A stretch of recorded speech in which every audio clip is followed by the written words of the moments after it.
My name is Margaret and I am 75 years old. I have something to confess that will shock you to your core. Something that destroyed my family and left me alone in this empty house, staring at photographs of people who no longer speak to me. I had a secret with my son-in-law, David. A secret so forbidden, so devastating that when it came to light, it shattered 3 generations of our family like glass hitting concrete. My daughter Emily hasn't spoken to me in 2 years. My grandchildren don't know I exist anymore. You might think you know what kind of secret I'm talking about. You might assume the worst, and I don't blame you. But the truth is both simpler and more complex than you could imagine. It wasn't what you think, yet it was somehow worse because of how innocent it began. I sit here now in my living room, surrounded by the ghosts of Christmas mornings and birthday parties. The silence is deafening. Every day I wake up hoping this is all a nightmare, but the empty mailbox and silent phone remind me that this is my reality. I need to tell someone, anyone, because carrying this alone is killing me slowly. Maybe if I speak it out loud, I can find some peace before I die. Maybe someone out there will understand how a good person can make such terrible choices without meaning to hurt anyone. The worst part isn't the loneliness. It's knowing that I destroyed the most precious thing in my life, my relationship with my daughter, for something that seemed so harmless at the time. Something that felt like kindness but became poison.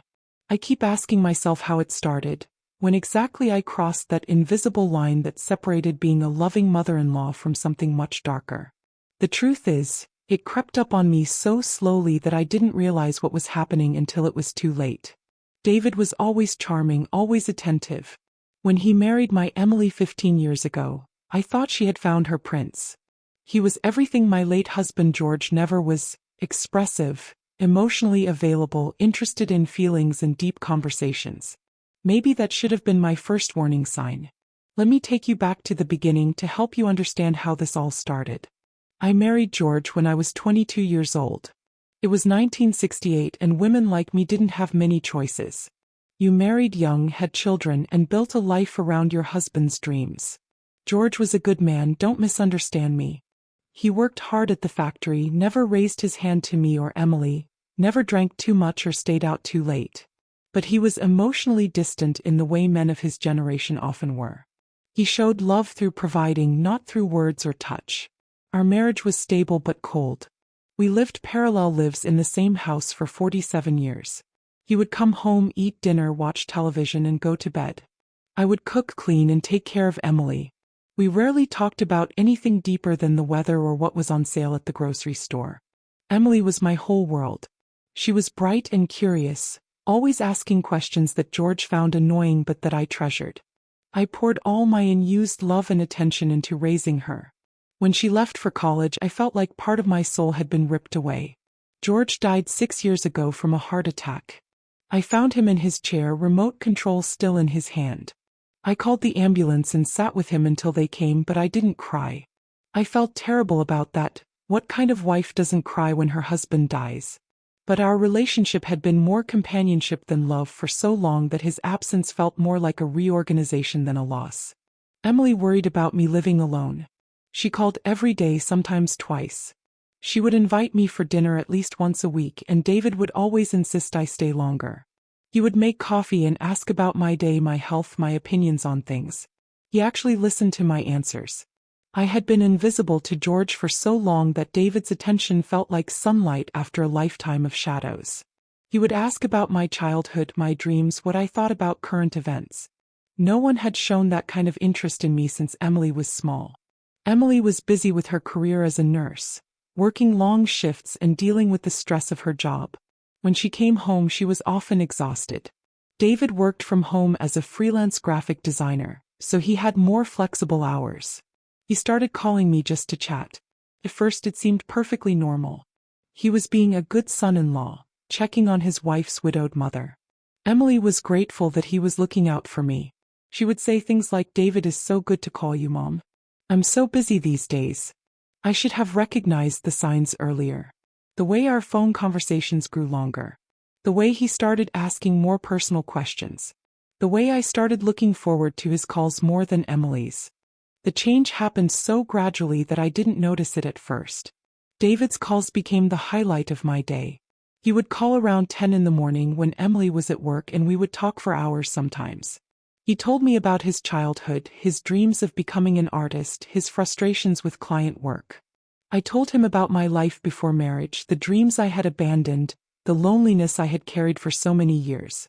We talked about books, movies, philosophy, conversations I had never had with anyone.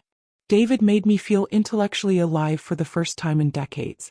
He treated my opinions as valuable, my experiences as interesting. When I mentioned that I used to write poetry in high school, he begged me to share some. When I said I had always wanted to travel but never had the chance, he sent me travel magazines and books about places I had dreamed of seeing. I started dressing better, taking more care with my appearance. I told myself it was just about feeling good about myself, but deep down I knew I was hoping David would notice.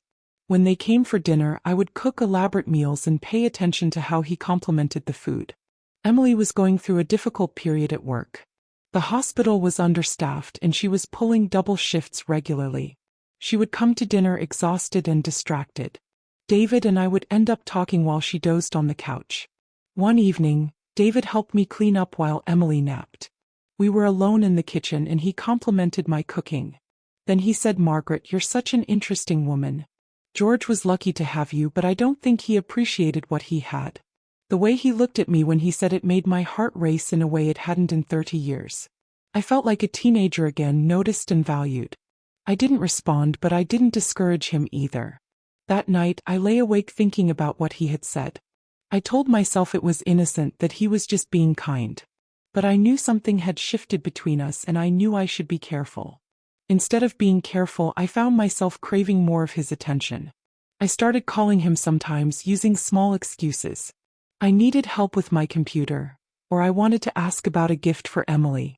He always seemed happy to help, always had time for me. Emily mentioned once that David seemed distracted lately. She wondered if he was unhappy with their marriage. I felt a stab of guilt but also a strange thrill. Was I the reason for his distraction? The first time he visited me alone, Emily was working a weekend shift. He said he was worried about me being lonely, that he wanted to check on me. We sat in my living room drinking coffee and talking for 3 hours. When he left, he hugged me goodbye. It wasn't unusual, he always hugged me. But this time the hug lasted longer. He held me tight and whispered, "You're so special, Margaret. I wish more people could see what I see in you." I should have ended it right there. I should have told Emily. I should have maintained appropriate boundaries. Instead, I invited him back. The secret began the day David came over to fix my leaking faucet. Emily was working another double shift, and I had mentioned the problem during one of our phone calls. He showed up with his toolbox and a smile that made me feel like I was the most important person in his world. After he fixed the faucet, we sat in my kitchen talking. The conversation turned to loneliness, and I found myself opening up about my marriage with George in ways I never had before. I told David how isolated I had felt, how I had spent years wondering if anyone would ever really see me as a person rather than just a mother and wife.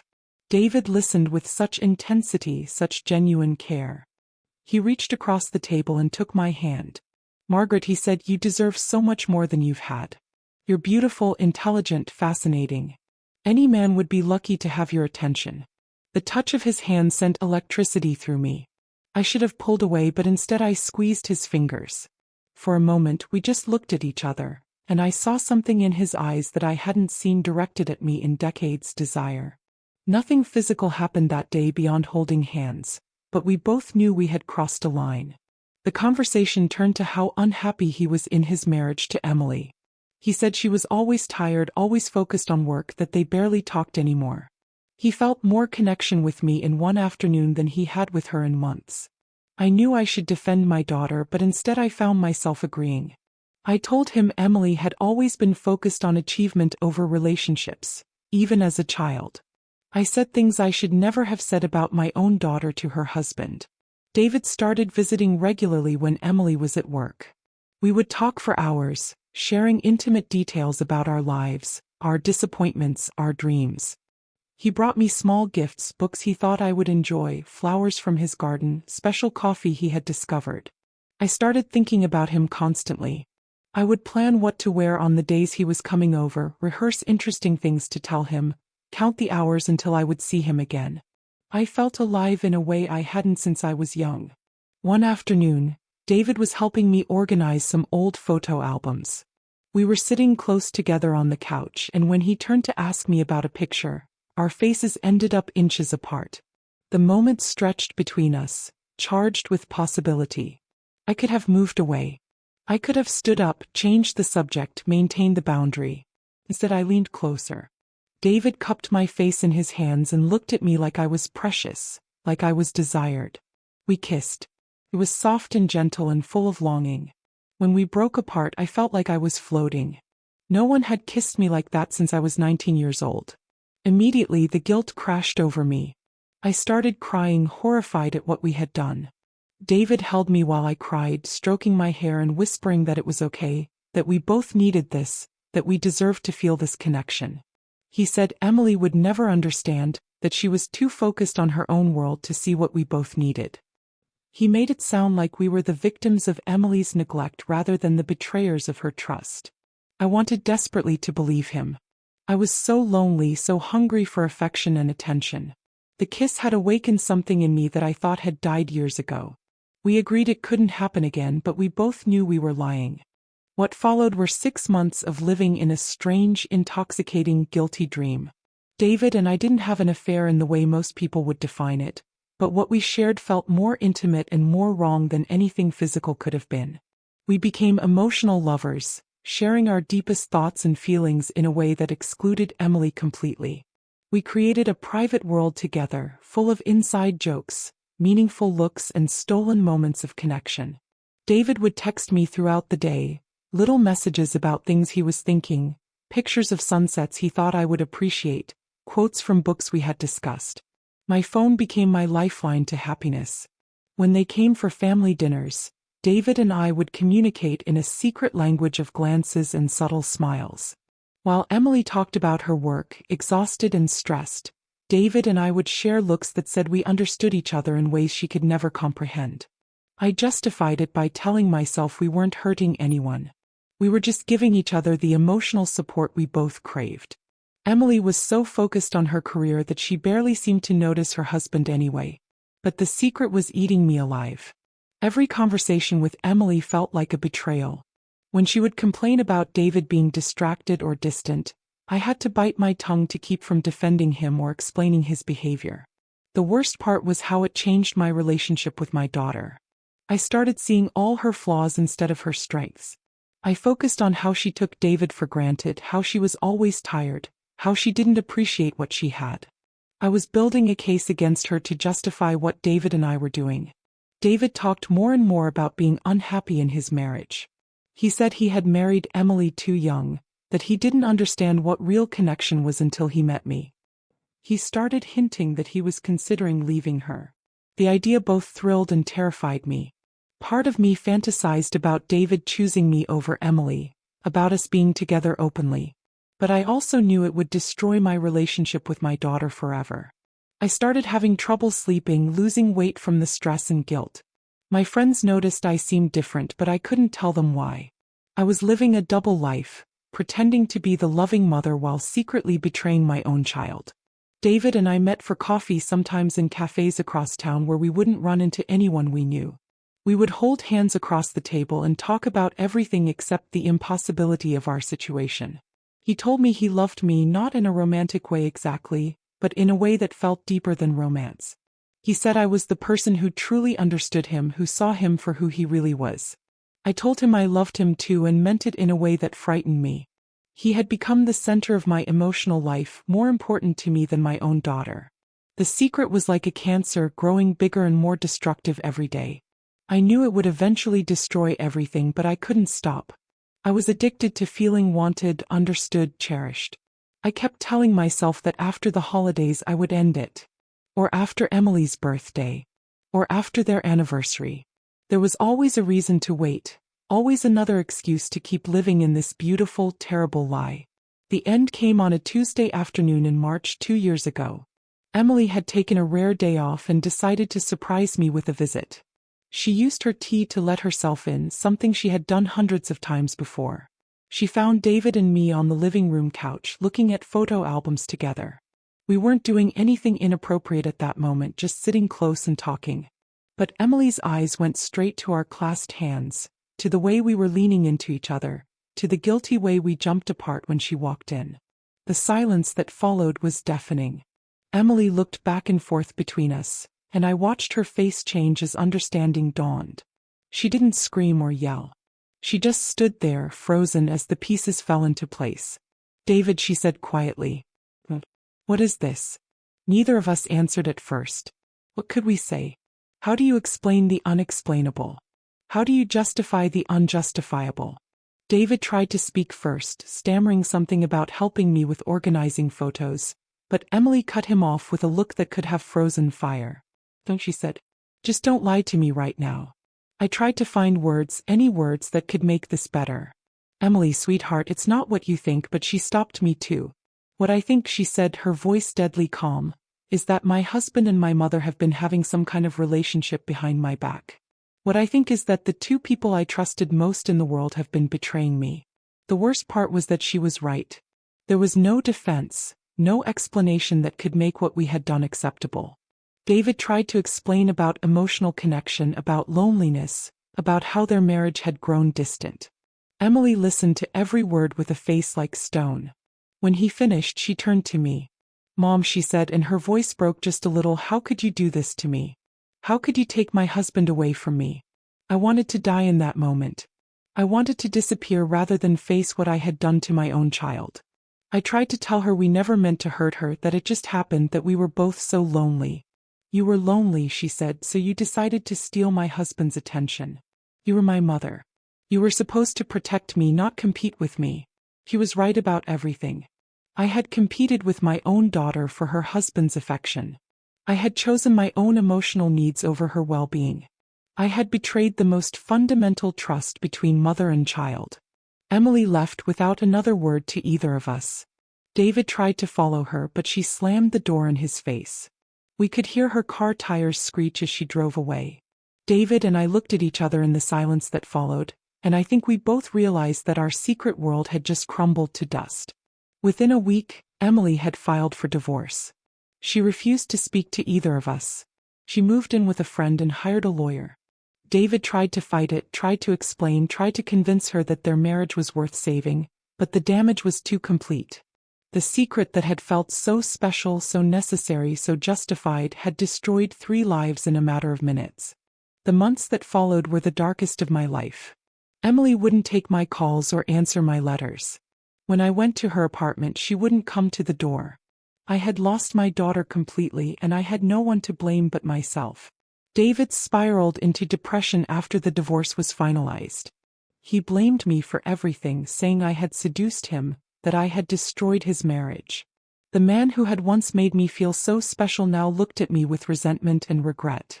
Our emotional affair, which had felt so beautiful and meaningful, revealed itself for what it really was: selfish, destructive, and built on the betrayal of someone we both claimed to love.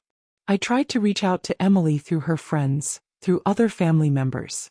Everyone took her side, and I couldn't blame them. Who sides with the mother who steals her daughter's husband's heart? Who forgives that kind of betrayal?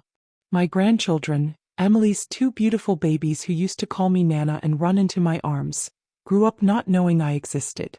Emily remarried a wonderful man 2 years later, and he became their grandfather figure. I saw the wedding photos on social media. Emily looked radiant and happy, surrounded by people who loved and supported her. I wasn't there. I wasn't invited. I wasn't part of her new, better life. David moved across the country after the divorce.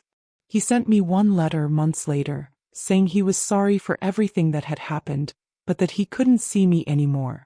Our connection, which had once felt so special and necessary, had become too poisoned by guilt and consequence to survive. I was completely alone. The loneliness I had felt during my marriage was nothing compared to this. At least then I had Emily, I had hope for the future. Now I had nothing but regret and the weight of what I had destroyed. I went to therapy trying to understand how I had made such terrible choices.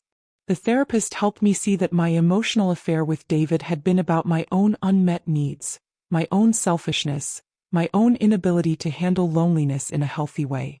I had used David to fill the emptiness in my life, and I had sacrificed my daughter's happiness to do it. There was no excuse for that, no justification that could make it right.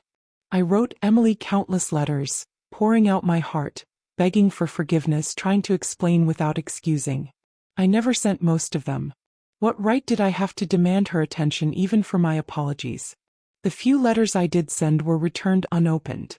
Emily had made her choice and I had to respect it even if it was killing me.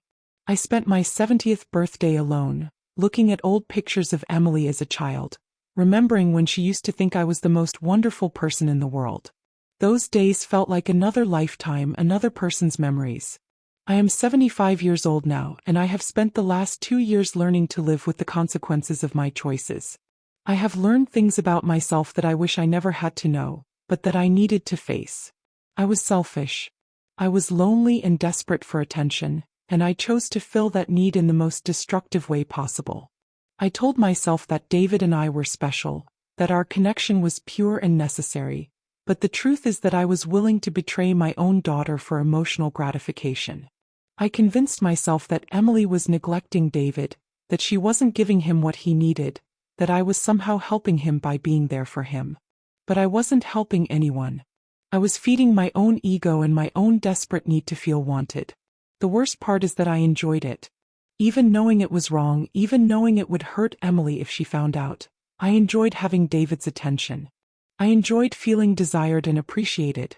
I enjoyed our secret connection even though it was built on deception.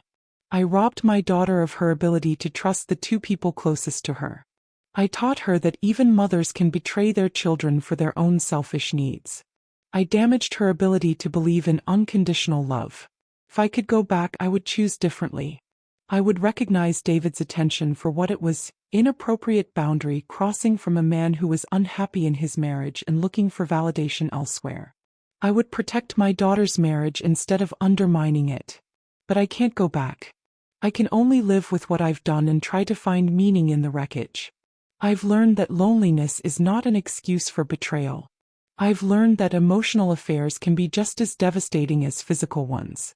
I've learned that the people we claim to love are often the ones we're most willing to sacrifice for our own needs. I've also learned that some mistakes are too big to forgive, and that's okay. Emily has the right to protect herself from people who have betrayed her, even if one of those people is her mother. I volunteer at a senior center now, trying to help other lonely elderly people find healthy connections. I see women like myself, widowed and isolated, and I try to guide them toward appropriate friendships and activities. I don't want anyone else to make my mistakes. I've written Emily one final letter, not asking for forgiveness but simply acknowledging the full weight of what I did to her. I haven't sent it yet, but I will soon. She deserves to know that I understand exactly what I took from her. If you're listening to this story and you recognize yourself in it, if you're lonely, if you're craving attention, if you're rationalizing inappropriate connections, please stop before you destroy everything that matters. No emotional high is worth losing your children. No feeling of being wanted is worth betraying the people who trust you most. I am alone now and I deserve to be. But Emily is happy and that's what matters. She has a good husband who cherishes her, beautiful children who adore her, and a life free from the poison I brought into it. Maybe that's enough. Maybe knowing she's better off without me is the only peace I can find in what remains of my life. The secret between David and me ruined us all, but it didn't ruin her. And that, perhaps, is the only victory in this whole tragic story.